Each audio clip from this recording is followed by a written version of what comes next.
During the Vietnam War, a secret war also took place in 1962 that was fought by the Laotian guerrillas and North Vietnamese communists.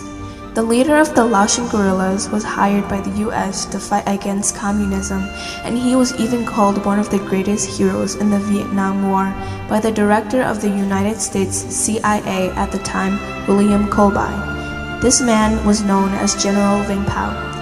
General Vang took a stand in the Vietnam Secret War by working with the United States and gathering the leaders from Hmong villages together to join his army and fought against the Vietnamese to keep the Laotian and Hmong free from the communism, and even continued after the war had ended. A few years after the end of World War II, Vietnam was split into two sides, the North and the South. An agreement was made between the French and Viet Minh that all communists would live up in the North and the people in the South would only be non-communists. This treaty disbanded the Viet Minh group since it consisted of communist and non-communist members that wanted their country's independence from the French. The South, with help from the US, formed a democratic government called the Republic of Vietnam, while the North had a communist government. The northern leaders disobeyed the agreement between them and the French and sent an estimate of 5,000 to 10,000 troops down to the south, disguised as farmers, and waited for further instructions. They formed an organization called the Viet Cong and started acts of terrorism in the south. The MAAG, Military Assistance Advisory Group Vietnam, was made by the US to assist the south on defending themselves from the Viet Cong and the north without much help from the United States. But things took a violent turn when North Vietnamese torpedo boats took down 2 American destroyers on international waters. This is known as the Gulf of Tonkin incident. The United States did not want to declare war, but something needed to be done about it. So on March 8, 1965, President Lyndon B. Johnson sent armed military troops to fight in the Vietnam War.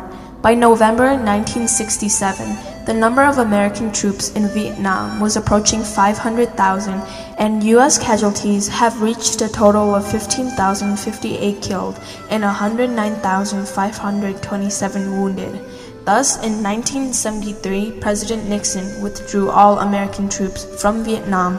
On June 1974, the last American plane and U.S. military personnel had left Laos, but that wasn't the end. General Vang was born on December 1929 to a family of farmers up in the mountains and grew up farming the fields. During 1941, he was headed into town to the Tho Seng House to pay the taxes that his family owed. The Tho Seng House was the house of the district leader. Many people were also there to pay taxes, and he saw that most were unable to pay their taxes, and others didn't even have any shoes to wear. The people there were begging the leader to extend their time before paying their taxes. At this time, he was 13 years old, and this image of the Hmong began to sink in, and Vang thought to himself about the little wealth his people had. The Hmong people were called Mios in Laos, which meant the poorest people in the world. This had motivated him to make a change in his community and work hard to help his people. So he joined World War II as a teenage soldier to fight against the Japanese and joined the French Police Academy in 1952 after 3 years of schooling. He was the only Hmong person that attended the academy and was ranked 7th out of the 56 students that attended there. Vang then became an interpreter and a messenger for the French and got himself a position in the Lao Gendarmerie, a paramilitary force commanded by French officers.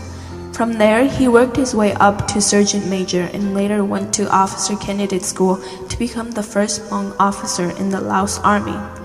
Because of his great success, new routes began to open and gave the Hmong chances to advance in the military. His desire to work hard and never give up was what the Hmong had admired about him. General Vang intelligence and kind heart had also broken open many doors for the Hmong and let them have hope for a better future. In 1961, General Vang was recruited by the United States Central Intelligence Agency, the CIA, to work for them in the secret war. They made a treaty which stated that if his army failed, they would be able to immigrate to America, but if they won, they could keep the land they had fought over. American troops withdrew from the Vietnam War and headed home while General Vang had continued to take over. He was the commander of Military Region 2 and had 22,000 soldiers under him, along with 450,000 citizens. He was not willing to give up and wanted his fellow brothers to fight together for their country and families. He gathered many of his men from 10 minority hill tribes, all with the same objectives, saving their country from communism. General Vang also had Thai mercenaries that worked for him, and he commanded them all from his headquarters in the mountains. Their main task was to interfere with the Northern's weapon shipments and save American pilots that had been held hostage there. The Americans provided his army with ammunition and guns to fight against the North in combat. Most of their battles were by the Ho Chi Minh Trail, which was a system of trails from the north leading down south and famous for having exported many weapons and troops to the northern soldiers fighting in the south.